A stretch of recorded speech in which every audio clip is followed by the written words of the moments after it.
Assalamualaikum warahmatullahi wabarakatuh. Selamat malam pemirsa. Saatnya Anda mengisi informasi-informasi terkini Anda tentunya dengan mengikuti Nuansa Lombok malam ini untuk edisi akhir pekan Sabtu 30 Mei 2015. Saya Munawar Musni, temani Anda.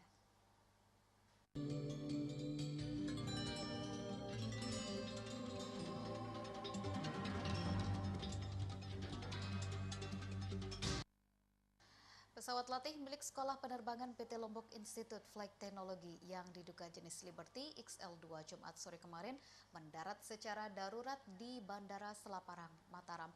Menurut penuturan saksi mata, pesawat latih tersebut mendarat darurat setelah lebih dari 1 jam terbang rendah mengelilingi kawasan bandara. Dan hingga berita ini diturunkan, belum ada konfirmasi terkait dengan korban ataupun kerugian materi.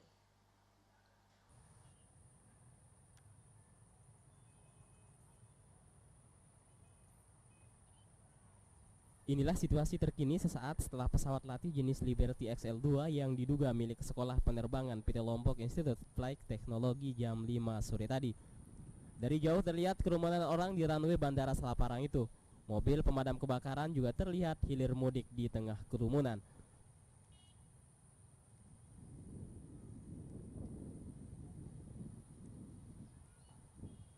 Pesawat latih tersebut mendarat darurat setelah lebih dari 1 jam terbang rendah mengitari Bandara Selaparang, Mataram.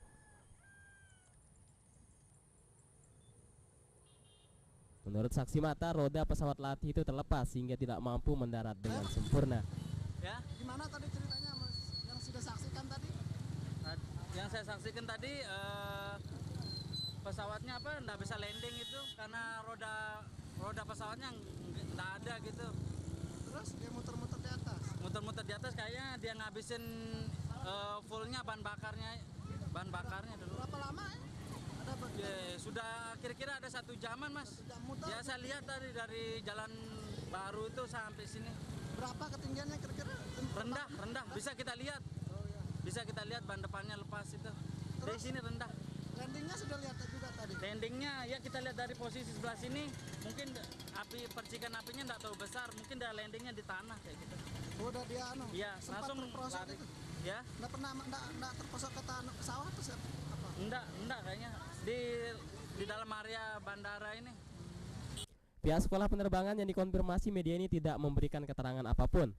Bahkan pihak keamanan Sekolah Penerbangan itu mengatakan tidak ada kejadian apapun dan wartawan dilarang mendekati kawasan bandara. Sampai berita ini diturunkan, belum diketahui apakah kecelakaan tersebut menimbulkan korban.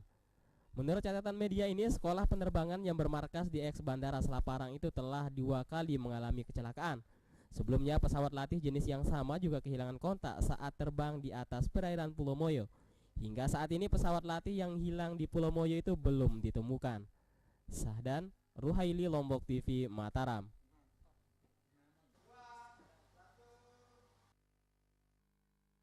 Terkait kecelakaan pesawat latih yang diduga adalah milik Sekolah Penerbangan Lombok Institute Flight Technology Jumat sore kemarin, pihak wartawan pun tidak diberikan sedikit ruang untuk mendapatkan informasi.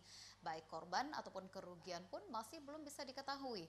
Sementara pihak pengamanan eks Bandara Selaparang tersebut masih berjaga-jaga ketat untuk menghalau para wartawan melakukan.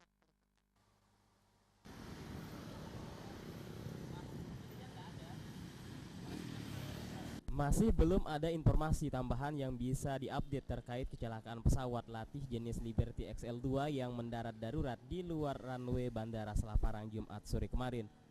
Pihak pengamanan eks bandara yang kini dijadikan tempat latihan penerbangan itu menjaga ketat pintu masuk menuju bandara. Setiap pengunjung diperiksa, sementara para wartawan tak diberikan ruang sedikit pun untuk mengakses informasi. Oleh karena itu, identitas instruktur dan siswa yang berada di dalam pesawat naas itu belum diketahui. Terkait kondisi korban dan kerugian material pun belum terkonfirmasi. Kemarin sore, Jumat, tepatnya jam 4 sore, terjadi kecelakaan pesawat yang dalam hal ini diduga pesawat yang mendarat darurat kemarin sore itu adalah pesawat jenis Liberty XL2 yang diduga dimiliki oleh Sekolah Penerbangan Lombok Institute Flight Technology. Saat ini kami sedang berada di depan bandara, di depan res Sekolah Penerbangan, yang mana kami sampai saat ini belum diberikan akses detail terkait kecelakaan pesawat yang terjadi Jumat sore kemarin. Sahdan, Lombok TV, Mataram. Ya kumpul nonton tadi di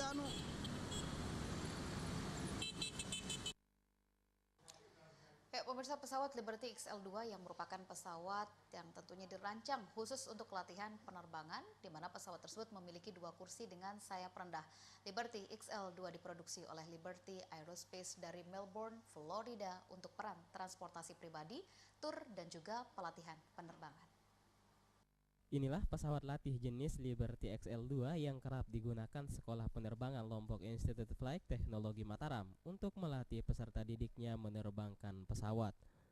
Liberty XL2 memiliki 2 tempat duduk, didesain khusus untuk pesawat pribadi dan pesawat latihan. Pesawat ini diproduksi oleh Liberty Aerospace dari Melbourne, Florida. Nama pesawat ini kembali mencuat setelah diduga mendarat darurat di Bandar Udara Selaparang sore tadi. Pesawat latih yang digunakan Sekolah Penerbangan ini telah 2 kali mengalami kecelakaan. Tragisnya, kecelakaan sebelumnya yang terjadi di atas perairan Pulau Moyo, Sumbawa beberapa bulan yang lalu belum terungkap sampai saat ini. Sahdan, Ruhaili, Lombok TV, Mataram.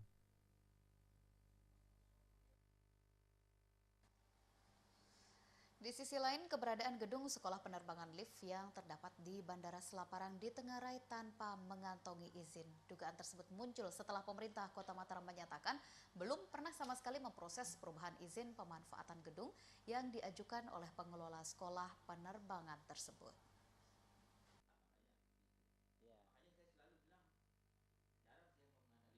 Kepala Badan Penanaman Modal dan Pelayanan Perizinan Terpadu Kota Mataram, Cokorda Sudira Mulyarsa mengatakan, meski dirinya kerap melihat aktivitas lalu lalang pesawat latihan melintas di sekitar eks Bandara Selaparang, namun dirinya hingga saat ini belum mengetahui secara persis peruntukan eks Bandara Selaparang tersebut saat ini.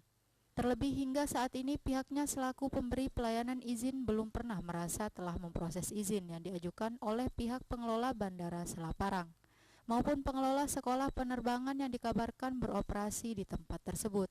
Padahal dari segi aturan, jika sebuah gedung ataupun bangunan fungsinya dialihkan untuk kegiatan lain, maka harus ada perubahan izin bangunan yang mestinya diproses dan diajukan oleh pihak pengelola. Tahu untuk apa itu? Iya. Karena kan bangunannya tetap bangunan bandara kan? Iya. Nah, itu pengetahuan saya untuk itu. Nah, untuk apa selanjutnya? Siapa yang bisa memberikan informasi? Masa informasi itu kita analisa, permohonan kita analisa kan? Tapi belum ada permohonannya, Pak. Sama sekali belum ada. Permohonan yang kita analisa, bukan. Di tempat terpisah, Wakil Wali Kota Mataram Haji Mohan Roliskana saat ditemui seusai menutup kegiatan manasik haji mengungkapkan, pasca berhentinya aktivitas kebandaraan di eks Bandara Selaparang, pihaknya memang telah mendorong pihak Angkasa Pura selaku pemilik lahan untuk memfungsikan kembali lahan seluas 68 hektar itu agar tidak terbengkalai. Dan pihaknya pun menilai keberadaan sekolah penerbangan di kawasan itu sangat positif agar sekali lagi lahan eks Bandara Selaparang tidak terbengkalai. Dan jika saat ini ada persoalan-persoalan yang muncul seperti insiden kecelakaan yang menimpa siswa maupun pesawat latihan milik sekolah penerbangan itu, tentu saja hal itu bukan menjadi ranah tanggung jawab mereka. Meski demikian, tentu saja pihaknya sangat berharap dan menghimbau pengelola sekolah penerbangan tersebut tetap memperhatikan faktor keselamatan tidak hanya bagi peserta didik mereka namun juga keselamatan warga Kota Mataram. Kita himbau lah ya, himbauan sifatnya supaya Lombok International Flight Technology juga bisa memberikan faktor safety itu yang penting gitu ya. Karena tentu sekali lagi ini hanya bukan sekedar persoalan prospek bisnisnya mereka ya, bukan sekedar juga persoalan keamanan penerbangnya, tapi karena ini rute penerbangan mereka, rute berlatih mereka itu melewati wilayah Kota Mataram yang dengan kepadatan penduduk, itu kan itu juga menjadi pertimbangan supaya tidak terjadi masalah. Kita berharap seperti itu. Ya mudah-mudahan tidak ada masalah. Ya.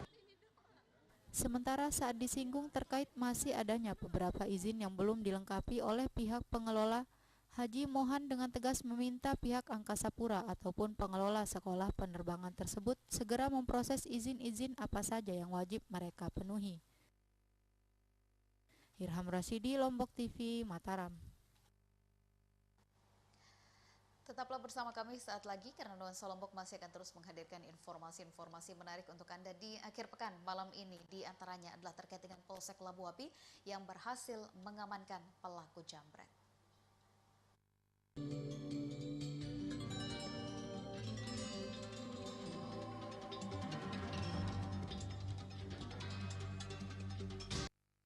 Acara ini dipersembahkan oleh MCO, merubah yang biasa menjadi luar biasa.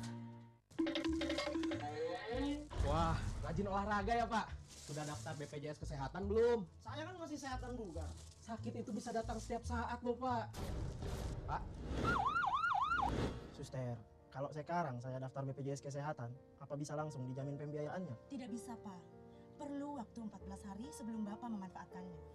Waktu untuk administrasi kepesertaan, verifikasi data kependudukan, dan menentukan pilihan fasilitas kesehatan tingkat pertama. Selamat datang di dunia warna MCO. Warna adalah karakter, inspirasi, ekspresi, lambang dan harapan. Inovasi warna MCO cat kayu dan besi yang penuh inspirasi. Menarik perhatian dan mengundang orang lain untuk beraksi sebagai citra burung flamingo yang membawa cahaya kehangatan. Ini seperti semangat Anda. MCO, merubah yang biasa menjadi luar biasa.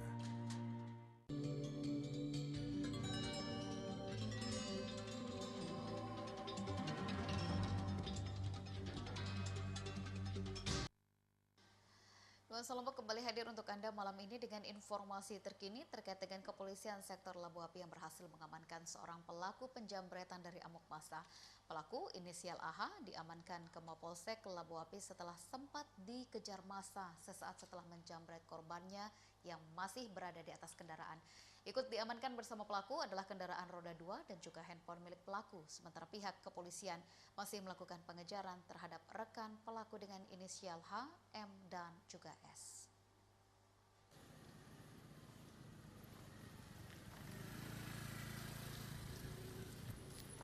Kepolisian sektor Labu Api berhasil mengamankan seorang pelaku jambret inisial AH, warga Selagalas Mataram yang masih berstatus siswa salah satu sekolah kejuruan di Kabupaten Lombok Barat. AH diamankan di Mapolsek Labu Api setelah berhasil melarikan diri dari kejaran massa yang mengetahui aksi penjambretan yang dilakukannya dan 3 orang rekannya. Pelaku berhasil diamankan dari kejaran massa tepat di Jalan Abdul Karim, Mataram. AH melancarkan aksinya di tengah jalan raya. Korban penjambretan atas nama Sri Ayuni yang baru saja pulang kerja. Dari pengakuan pelaku, ia bersama 3 orang rekannya telah 5 kali melakukan penjambretan. Apa yang kamu ambil? Handphone? Berapa biji?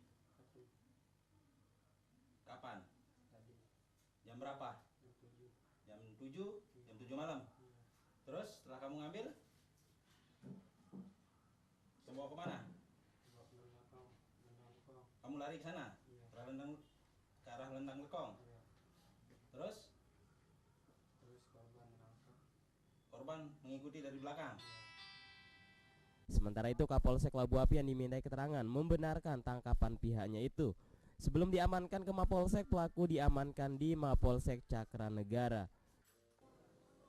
Ini kami bersama korban juga pada waktu ikut serta juga pengejaran. Dan di sana kami bisa tangkap, termasuk dibantu sama warga di sekitaran Lekong. Akhirnya kami sementara amankan di Polsek Cakranegara yang terdekat. Sempat ada amukan massa ada tidak? Sempat. Jadi untuk kita sempat bertindak. Sejauh ini kepolisian sektor Labu Api telah mengantongi 3 nama rekan pelaku melancarkan aksinya. Masing-masing inisial H, M, dan S saat ini masih dalam pengejaran pihak kepolisian. Pelaku yang masih berstatus siswa ini menurut Kapolsek disangkakan pasal 363 dengan ancaman kurungan 7 tahun penjara. Namun karena pelaku masih berstatus pelajar dan di bawah umur, penyelesaian kasus ini akan dikoordinasikan dengan Lembaga Perlindungan Anak. Sahdan, Lombok TV, Lombok Barat. Untuk meningkatkan pengetahuan dan juga kecintaan anak didik terhadap benda-benda bersejarah di Pulau Lombok dan Sumbawa, Sekolah Menengah Atas SMA Negeri 1 Montong Gading melakukan inovasi baru untuk mendidik anak asuhnya. Inovasi baru yang diklaim menjadi pertama di Provinsi NTB tersebut adalah gelaran pameran benda-benda bersejarah yang dibawa langsung oleh para siswa dan juga pihak Museum Provinsi NTB.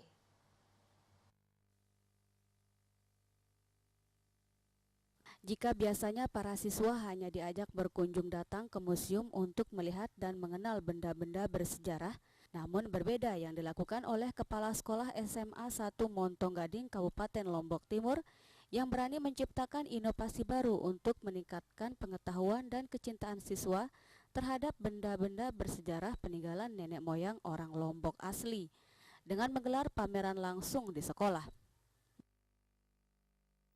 Benda-benda bersejarah yang dipamerkan di sekolah ini dibawa langsung oleh para siswa dari rumah mereka masing-masing, seperti tulisan babat di daun lontar, keris, lesung, kendi, dan benda-benda bersejarah lainnya. Selain itu, pihak sekolah juga bekerja sama dengan pihak Museum Provinsi Nusa Tenggara Barat untuk mendatangkan langsung benda-benda bersejarah dari koleksi museum. Kepala Sekolah SMA 1 Montong Gading Laluyani mengatakan, gelaran pameran benda-benda bersejarah yang digelar ini bertujuan untuk meningkatkan pengetahuan dan kecintaan mereka terhadap budaya lokal. Karena dengan arus globalisasi ini, para siswa sudah mulai meninggalkan bahkan tidak mengenal budaya warisan nenek moyang mereka sendiri. Sehingga untuk membendung budaya asing yang masuk melalui arus globalisasi ini, pihaknya akan rutin melakukan proteksi dengan gelaran-gelaran acara seperti ini. Ditambahkan Laluyani, selain menggelar pameran benda-benda bersejarah, pihaknya juga menggelar bakti sosial, donor darah, pembersihan tempat ibadah, dan fasilitas umum. Adalah acara pameran benda-benda purbakala SMA Montong Gading kerjasama dengan Museum Negeri Montaram atau Museum Negeri NTB itu dalam rangka hari ulang tahun SMA Montong Gading yang ke-10 dirangkaikan dengan acara bakti sosial, ada donor darah, termasuk juga memberikan santunan kepada penunggu-penunggu pasien yang ada di puskesmas Montong Betok, dan sekaligus dirangkaikan dengan acara reuni akbar alumni SMA 1 Montong Gading. Pamong Madya Museum NTB Bunyamin mengatakan, gelaran pameran benda-benda bersejarah yang dilakukan para siswa SMA 1 Montong Gading ini merupakan yang pertama di Provinsi Nusa Tenggara Barat, karena biasanya pihak yang biasa mendatangi sekolah ataupun sebaliknya siswa yang datang langsung ke museum. Namun berbeda dengan gelaran ini, pihak sekolah langsung yang meminta pihaknya untuk datang ke sekolah untuk memamerkan koleksi di Museum NTB, bahkan ditambah dengan koleksi yang dimiliki para siswa. Pameran bersama dengan SMA Negeri 1 Montong Gading ini merupakan kegiatan kami yang pertama ya. Biasanya kami yang berinisiatif mendatangi sekolah. Kami melakukan pameran keliling ke sekolah-sekolah di sekitar Lombok dan Sumbawa. Nah ini ada inisiatif dari sekolah. Dari SMA 1 Montong Gading mengajak kami untuk berpartisipasi di kegiatan ulang tahun sekolah ini. Dan ini merupakan dalam sejarah museum yang pertama. Ya. Lebih lanjut, Bunyamin mengatakan peran aktif sekolah seperti ini yang diharapkan pihaknya, sehingga harapannya ke depan sekolah lain juga bisa mencontoh kegiatan yang dilakukan SMA Negeri 1 Montong Gading. Ruhaili, Lombok TV, Lombok Timur. Terima kasih untuk Anda yang baru saja bergabung di Nuansa Lombok untuk edisi malam ini. Masih banyak rangkaian informasi-informasi yang tentunya akan kami hadirkan untuk Anda, di mana informasi kali ini adalah terkait dengan 3 hari menggelar operasi patuh Satlantas jaring ratusan motor. Nah, untuk Anda pengendara kendaraan bermotor, jika keluar rumah pastinya harus melengkapi diri dengan kelengkapan surat-surat kendaraan ataupun perlengkapan lain seperti menggunakan helm dan juga spion. Karena selama 14 hari ke depan, polisi lalu lintas akan rutin menggelar operasi penindakan patuh Gatarin 2015.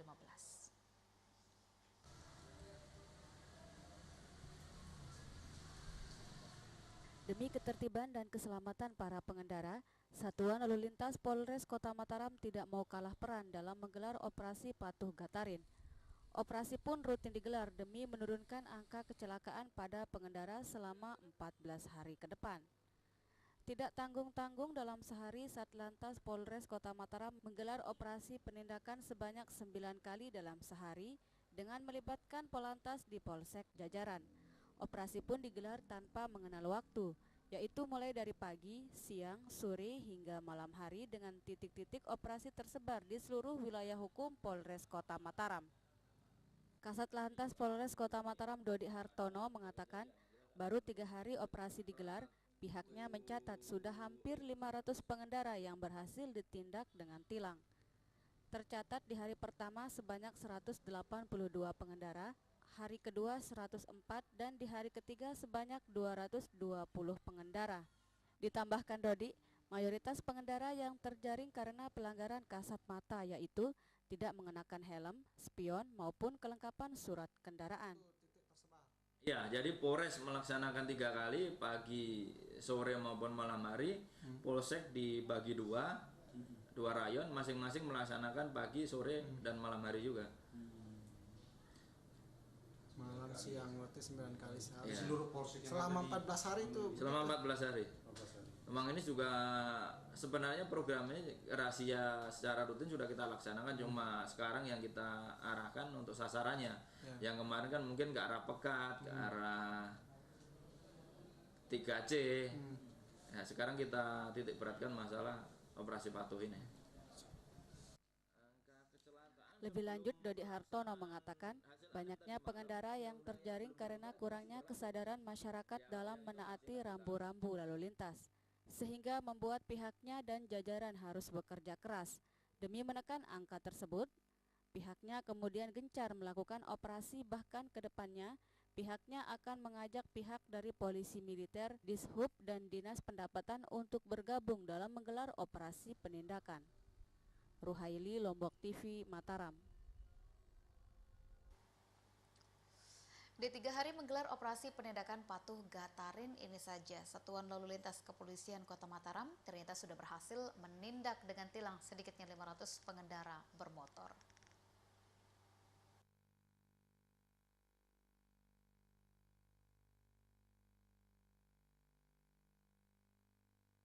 Inilah terkait dengan kajian perwal lahan abadi tersendat anggaran, di mana sejak didusun pada tahun 2014 lalu, kajian peraturan wali kota terkait dengan lahan abadi atau lahan pertanian berkelanjutan hingga saat ini ternyata masih tersendat.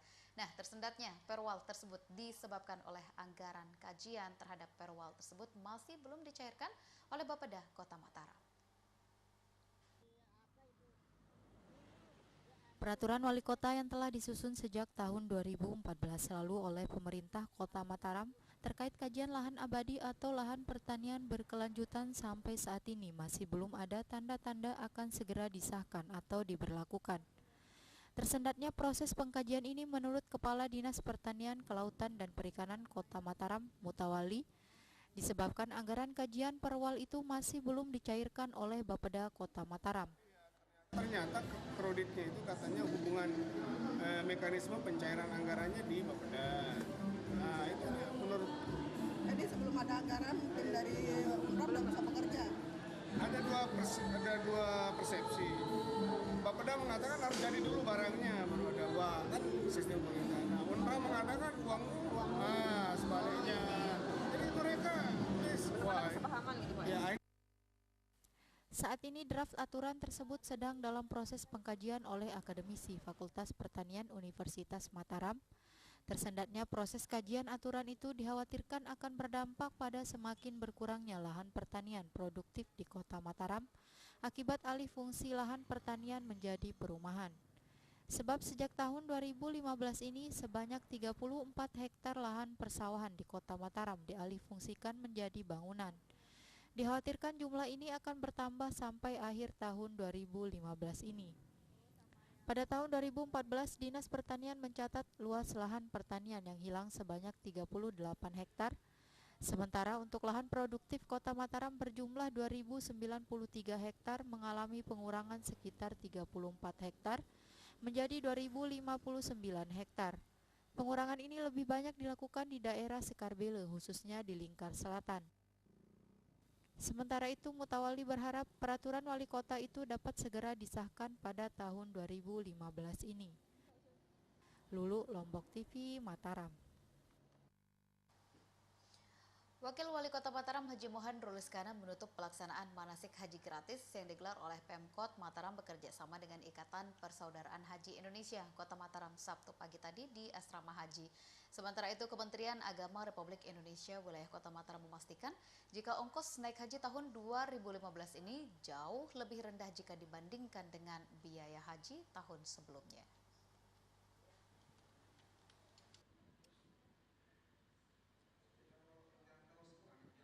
Hadir dalam kesempatan itu Ketua DPRD Kota Mataram Haji Didi Sumardi, Kepala Kementerian Agama Kota Mataram Haji Burhanul Islam, serta sejumlah kepala SKPD dan pengurus Ikatan Persatuan Haji Indonesia Kota Mataram. Dalam sambutannya, Wakil Wali Kota mengatakan kegiatan manasik haji gratis hanya Kota Mataram yang melaksanakan sebagai inisiatif Pemkot Mataram bersama IPI untuk memberikan pelayanan prima bagi jamaah calon haji. Selama pelaksanaan manasik haji telah banyak ilmu yang didapat jamaah calon haji. Namun demikian, jamaah calon haji diingatkan agar tidak berhenti memperdalam informasi dan pengetahuan seputar pelaksanaan ibadah haji. Dalam kesempatan itu, Haji Mohan Roliskana juga mengingatkan kepada jamaah calon haji agar selalu menyiapkan mental dan ikhlas menjalankan panggilan Allah Subhanahu wa Ta'ala dan menunaikan ibadah haji dengan ikhlas agar bisa memperoleh predikat haji mabrur. Para calon jemaah haji kita bisa menjaga kesehatan mereka, ya, karena itu kan masih beberapa bulan ke depan lagi. Sampai itu juga untuk segera menyelesaikan persoalan administrasi, persyaratan administrasinya akan selesaikan, termasuk juga untuk persiapkan diri secara mental juga tadinya, dan mencari informasi tambahan di luar syarat wajib haji yang perlu. Mereka juga bisa mengetahui kebiasaan-kebiasaan di tanah Mekah dan itu perlu juga sebagai informasi tambahan. Sementara itu, Kepala Kantor Kementerian Agama Mataram Haji Burhanul Islam menyatakan jumlah calon jamaah haji asal Kota Mataram sebanyak 441 orang. Para jamaah calon haji tersebut sudah bisa melakukan pelunasan ongkos naik haji mulai awal bulan Juni ini dan pelunasannya dibagi menjadi 3 tahap, di mana untuk tahap pertama akan diprioritaskan untuk jamaah calon haji yang memang baru pertama kali mendapat panggilan untuk menunaikan ibadah haji. Sedangkan terkait biaya, Burhanul Islam mengatakan pada tahun ini biaya haji yang harus dilunasi yakni sekitar 2.900 US dollar atau mengalami penurunan sekitar 500 US dollar dibanding tahun sebelumnya. Meski demikian, jika dibanding daerah-daerah lainnya, ongkos haji embarkasi Lombok merupakan ongkos haji terbesar kedua setelah Makassar.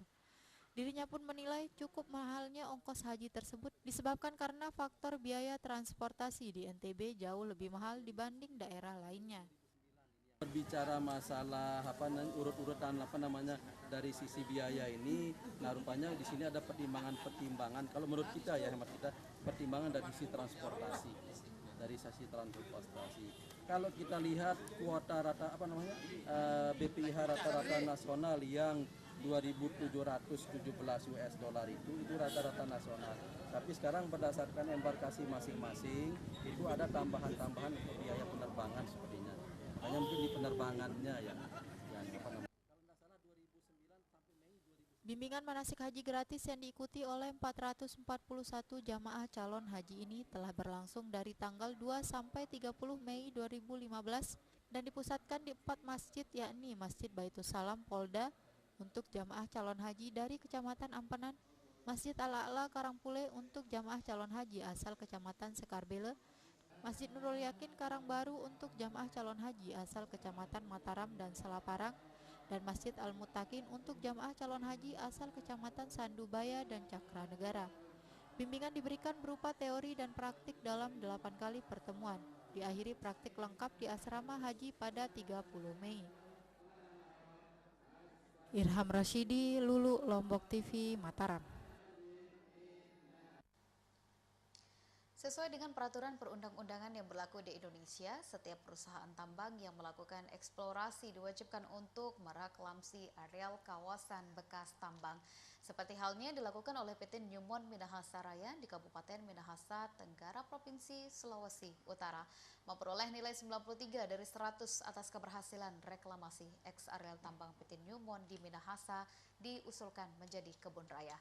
Nah, seperti apa reklamasi yang dilakukan setelah 10 tahun pasca penutupan tambang? Berikut penelusuran tim redaksi kami.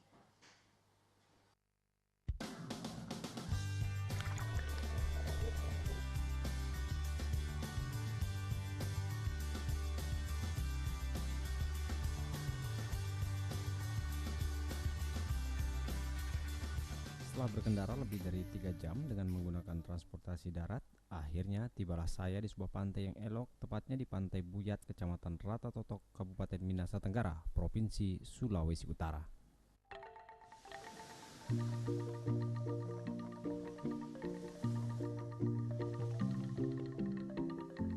Tampak pula aktivitas keseharian masyarakat nelayan yang tengah menangkap ikan.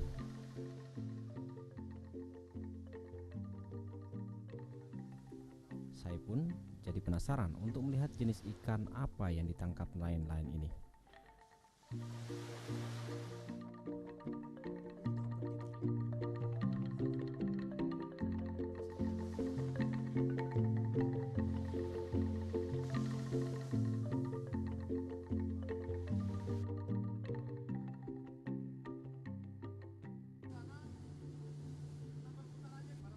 Tak membuang waktu, saya akhirnya mencoba snorkeling di kawasan penangkapan ikan yang dilakukan oleh para nelayan.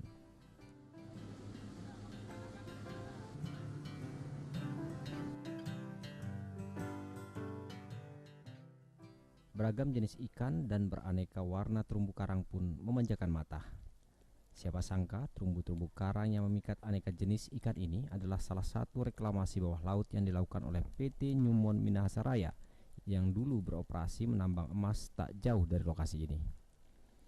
Penempatan 3.000 ribball di perairan Teluk Buyat dan sekitarnya ini telah dilakukan PT Newmont Minahasa Raya sejak tahun 1999 lalu.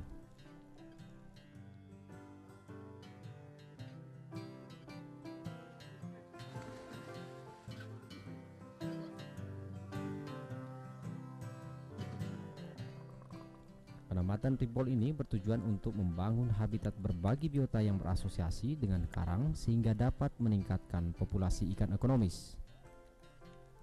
Kehadiran ikan karang pada ribball ini sangat penting secara ekologi dan ekonomi. Kini, ribball-ribball yang telah menyatu dengan karang alami laut ini dihuni tidak kurang dari 50 spesies ikan. Yang tertinggi dihuni oleh jenis Pamidi mulidae dan Pamidi Acanturidae.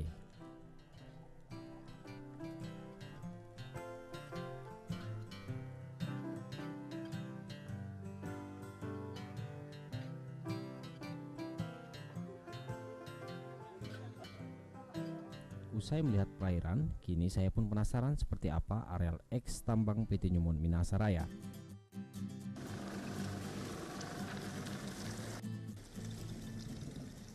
Untuk mencapai lokasi, kami pun harus mengendarai kendaraan off-road yang dilengkapi dengan 4 roda penggerak.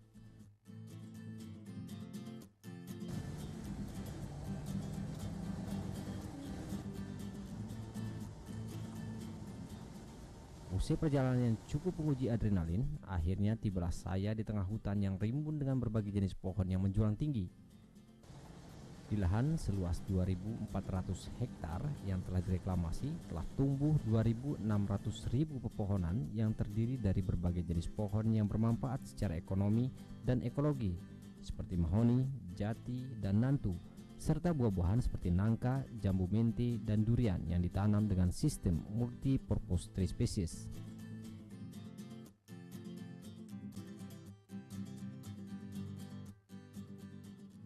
Bekas tambang kita yang tambang utama kita namanya Mesel Pit. Jadi sistem kita adalah sistem tambang terbuka. Kemudian di bagian belakang dari Mesel Pit ini ada heap leach.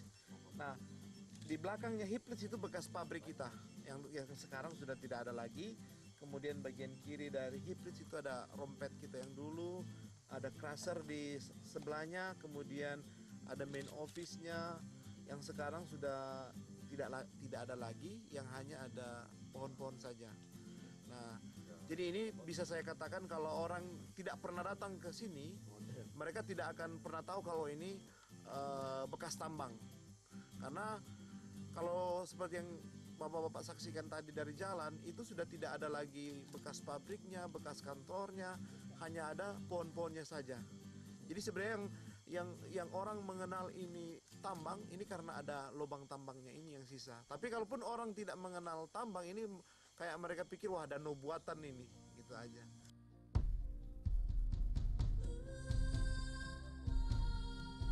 Dengan modal keberhasilan pemulihan kawasan hutan, pihaknya mengusulkan agar eks tambang PT Newmont Minasaraya dijadikan sebagai kebun raya.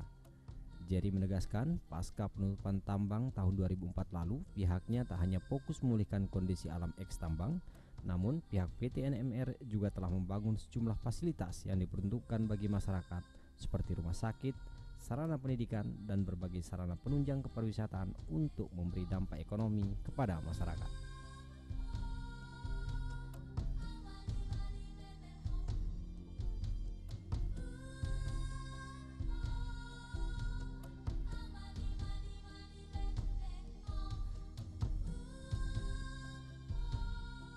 Yusril Arwan, Lombok TV, Minahasa Tenggara.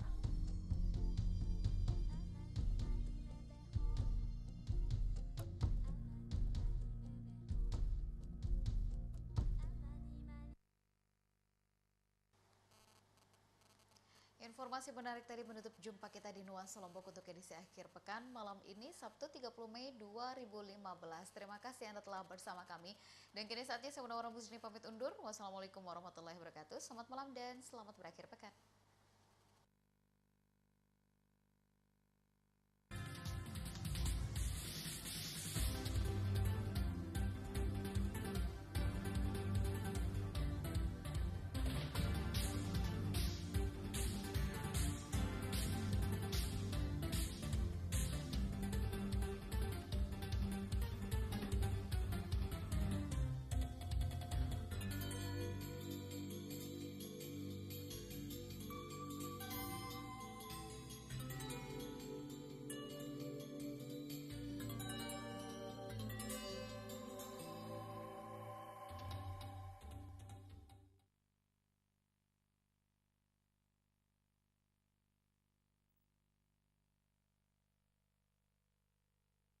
Acara ini dipersembahkan oleh MCO, merubah yang biasa menjadi luar biasa.